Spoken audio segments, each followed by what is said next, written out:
Hey, good morning. My name is Dale, and this is my story.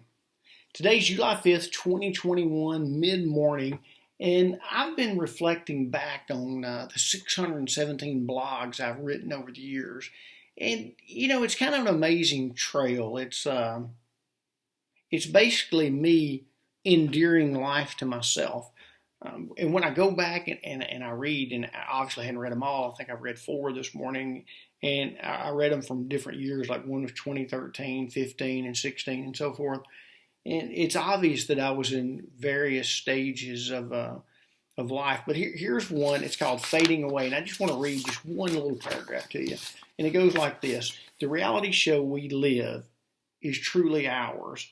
It is a life we created, good or bad. We hired the players, we wrote the script, we acted the part, but we did not write the ending. Our reality show may have been a suspense thriller, a romantic interlude, an action-packed superhero type, maybe a horror show. Our lives, unlike Hollywood, does not have the final chapter or episode written yet. That means we can change the course, start fresh, break the chains, untie the noose, unhinge the albatross, and cut the rope on the boat anchor. It's called hope. Being that this is my story, I always wonder where I'm going to start. Because I'm 59 years old, so like you, there's a lot of days and a lot of hours and a lot of years there. July of '07, I was diagnosed with metastatic prostate cancer, which started a journey that took me places I could never have imagined. And there's so many stories that I want to share about that. But the backstory to that is, in my eyes, I was 45. I was in the prime of my life. I was training to be a triathlete. I had been a runner since I was 18 years old. So my son and I ran 5 days a week, usually sometimes six, but no less than five. So I was very physically fit. I was an active swimmer and biker. And it's as if all that came crashing down at one time. And I was put on a drug to be hormone deprivation therapy. And basically what that means is metastatic prostate cancer fuels off testosterone. And basically an active, physically fit man already has a high level of testosterone. So my treatment regimen had to basically deprive my body of what the male species thrives on, strives for, whatever you want to call it. And one of the things that does is it creates impotence. And sure, back then, as in today, there are ED drugs that can help that.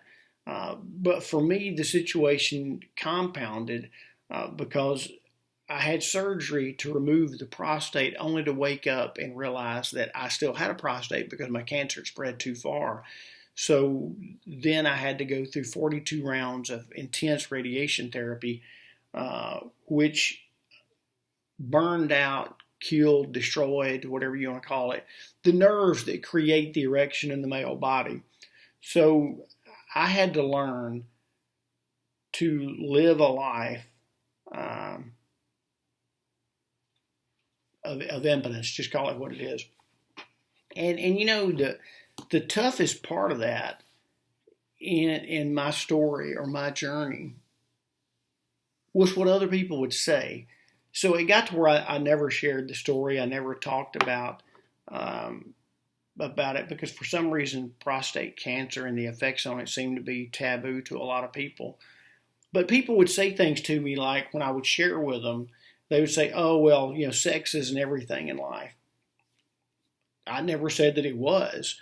And I wasn't depressed because I was deprived of the physical act of sex. But it was just people's reaction to it, their complacency to it, I guess, if you will. And I don't tell other men that are facing this same situation, I don't tell them that because I don't know how important that is to their life. And a lot of men that are going through ADT, androgen deprivation therapy, they are depressed, suicidal. It just really destroys everything about them. I didn't go through that, mind you. I never had the suicidal thoughts. For some reason, I had the mental capacity, I guess, to overcome that. Now, I had lots of other struggles with cancer because Lupron, which is the drug they give you, it really alters the chemicals in your mind. And so me, for being a very social, outgoing person, and I still am, but it took a lot of work. It took a lot of work, a lot of focus, a lot of concentration to make sure that I could still socially act and do all the things that I did before.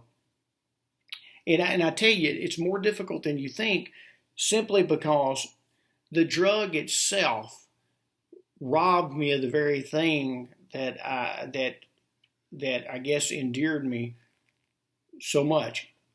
I was an athlete, but ADT, the treatment I've owned, also creates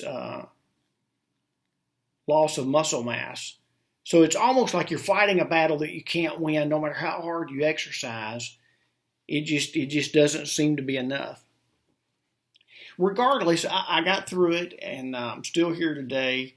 And in July of 2018, my cancer came back, and pretty severe. I'm not sure how I lived through the 10 days I spent in the hospital that particular month. And I was in hospital multiple more times after that. But my cancer had come back. It spread to my bladder and to my left kidney. So now I have a urostomy, which just literally means an external bladder. I don't have a bladder anymore like most people. It's on the right side of my body. And then as my cancer grew and spread into my left kidney and adrenal glands, I have now a nephrostomy tube, which is literally a catheter that's a tube stuck into my side, and it drains to a bag on my left leg. So I'm a double bagger, as I tell people.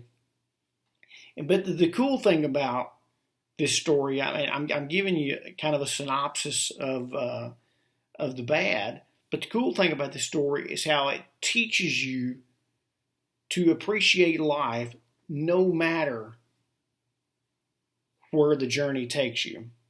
You know, the old proverbial fork in the road, if you go this one way, there's danger ahead. If you go this way, there's ruts and there's peaks and valleys, but you'll get through it. Basically, either way you go has trials, tribulations, and struggles.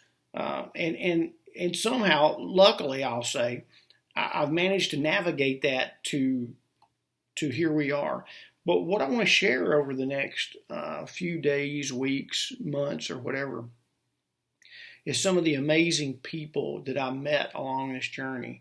And I will share this story, and I'll call it a day on my story. Back in October of 2007, my local hospital and doctors sent me to Cancer Treatment Center of America, which is in Zion, Illinois, a little town 40 miles north of Chicago. And it's cool because we flew into Midway Airport, and the hospital picks you up in a limo. So we're riding with a couple of other hospital patients. One lady in particular that stood out to me simply because she was sitting right beside me was a lady named BJ.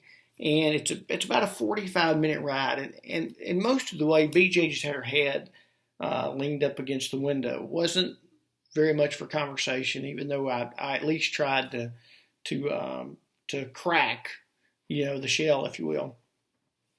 Finally, probably 10 minutes before we arrived at our hotel, because CTCA is outpatient only, BJ started talking to me. I guess I wore down. I don't know. But BJ was from a little town in southern Illinois.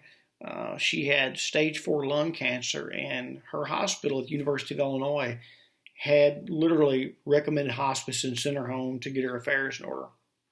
BJ was 60, and she wasn't ready to give up on life. I mean, she was still wanting to write her own ending. She knew that her situation was grave. There's no question, because the way she coughed and hacked, it was obvious that BJ was in a really, really bad situation. But she shared that with me and told me that she was coming to Cancer Treatment Center of America just basically as a last grasp for hope. And she also shared this with me that I said, well, what is the hope? What's the next chapter of your life you're wanting? What is it going to look like? She wanted to start a little business, and I love it. It was going to be called BJ's Baskets. And what it was going to be was for people that with either moving into her little town, she wanted to take them a gift basket, or people that were struggling in the hospital, she wanted to take baskets to them. So her heart was so solid and so good, yet her mental and emotional state was extremely grave. She was depressed. She didn't have any hope, if you will. She was hanging on by a thread. Anyway, we go to our hotel, and for the next several days, I'm at the hospital having tests run. She's at the hospital having tests run. Our paths don't cross. 3 days later, I was walking into the lobby of the hotel, and I run into BJ. Now, I don't recognize her. Keep in mind, the limo ride was dark. It was late at night. But she recognized me. She was, "Hey, Dale." And I'm thinking, dang, here we are, 700 miles from home. Who is this? And I said, "Hey, how you doing?" She goes, "Dale, it's BJ." And I said, "BJ?" Her nails were polished. Her lipstick looked good. Her hair had been done. And I said, "My goodness, BJ." I said, "When I saw you a few days ago, you were in pretty dadgum bad shape." And I said, "What happened?" And she goes, "You're never going to believe this." I said, "Well, I'm all ears because I want to know." And I asked her, I said, "What did this hospital give you that University of Illinois didn't give you?" And she goes, "Hope." She goes, "They gave me hope." And I'm like, "Okay, how did they give you hope?" And she was sharing with me the tests they run, the doctors she talked to, and experimental treatments, clinical trials, and so forth and so on. But that's really irrelevant. The point is, BJ was living in the moment. All of a sudden, her dreams came back to life. BJ's Baskets were like, it was a reality in the making. Here's my regret. My regret is I don't know BJ's last name. We didn't share phone numbers, email addresses. We didn't share anything. So I don't know if BJ lived another week, another month, another year. I don't have a clue. But what I do know is BJ lived until she died. And that story, because it was real, has stuck with me for life. So if my story can have any impact on you, I want it to be this today. I want it to be that please live until you die, because life is a precious thing and it's not something we should take lightly and we shouldn't give up on easily. Hope is probably the last thing on this earth we lose. And I'm asking you to dig deep. Find the hope that I know is there. That ember is still there. And let's add some fuel to it and make it a flame again. Because hope is the essence of life. So anyway, that's my story. July 5th, 2021. Look forward to seeing you guys tomorrow. Until then, have a great day.